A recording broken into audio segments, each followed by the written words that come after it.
Waiter म्हणून हॉटेलमध्ये काम करणारा एक तरुण ज्याने शिक्षणाच्या जिद्दीवर पोलीस दलात प्रवेश केला आणि पुढे जाऊन आपल्या पिस्तुलातून अंडलवरच्या गुंडांवर गोळ्यांचा वर्षाव केला।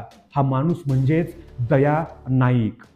आज आपण पाहणार आहोत दया नाईक यांची अंडलवरला हादरवून सोडणारी थरारक कहाणी। दया नाईक यांचा जन्म कर्नाटकच्या उडुपी जिल्ह्यातल्या एका छोट्याशा गावात झाला। वडील त्यांना लहानपणीच सोडून गेले।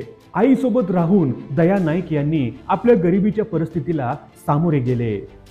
पुढे मुंबईला येऊन वरळीच्या एका बारमध्ये वेटर म्हणून नोकरी पकडली। पगार फक्त 500 रुपये, पण या पैशातून ते आईला पैसे पाठवायचे आणि उरलेल्या पैशात शिक्षण घेण्याचं स्वप्न पाहायचे। हॉटेल मालकाच्या मदतीने त्यांनी नाईट स्कूलमध्ये प्रवेश घेतला। 10वी 12वी पास केलं। प्लंबर म्हणून काम करत करत थेट MSc पर्यंतचं शिक्षण पूर्ण केलं। हॉटेलमध्ये दारू सर्व करणारा हा मुलगा MSc आहे हे ऐकून मुंबईत लोकांना विश्वास बसत नव्हता। दया नाईक यांनी PSI परीक्षेचा फॉर्म भरला आणि जिद्दीने अभ्यास केला। अखेर पोलीस दलात त्यांची निवड झाली। पहिली पोस्टिंग जिओ डिटेक्शन विंग मध्ये मिळाली। पण त्यांची खरी ओळख बनली ती एका रस्त्यावरच्या घटनेमुळे। छोट्या राजन टोळीचे 2 गुंड दादरमध्ये दादागिरी करत होते। दया नाईक यांनी थेट त्या गुंडांना पकडलं आणि रस्त्यावरच बेदम मारहाण केली। हे धाडस पाहून त्यांची बदली थेट CIU ब्रँच मध्ये झाले। तिथे त्यांचे बॉस होते प्रदीप शर्मा। बबलू श्रीवास्तव टोळीचे 2 गुंड येणार असल्याची माहिती मिळाली। त्या चकमकीत दया नाईक यांच्या पिस्तुलातून पहिल्यांदा गोळ्या सुटल्या। 2 गुंड जागीच ठार झाले। इथूनच दया नाईक यांच्या नावासोबत एन्काउंटर स्पेशालिस्ट हे बिरुद कायमचं जोडलं गेलं। त्यानंतर त्यांनी मागे वळून पाहिलं नाही। रफिक डबेवाला, सादिक कालिया, श्रीकांत मामा, परवेज सिद्दीकी असे एका पाठोपाठ एक अंडलवरचे दादा त्यांच्या गोळ्यांचा बळी पडले। दादर मार्केटमध्ये सादिक कालियाला कंठस्नान घालतानाही दया नाईक यांना मांडीला गोळी लागली होती, पण ते थांबले नाही। हीच त्यांची दहशत होती। दया नाईक यांच्या एन्काउंटरमुळे मुंबईतील अंडलवर्ल्डला मोठा फटका बसला। छोटा राजन आणि दाऊदच्या टोळ्यांमध्ये दहशत निर्माण झाली।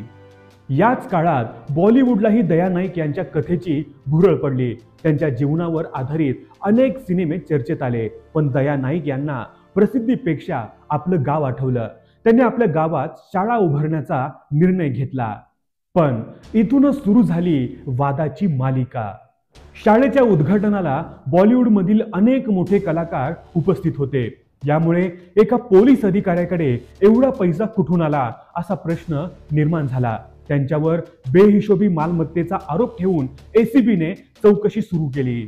2006 साली त्यांना अटक झाली। 2 महिने तुरुंगात राहावे लागले।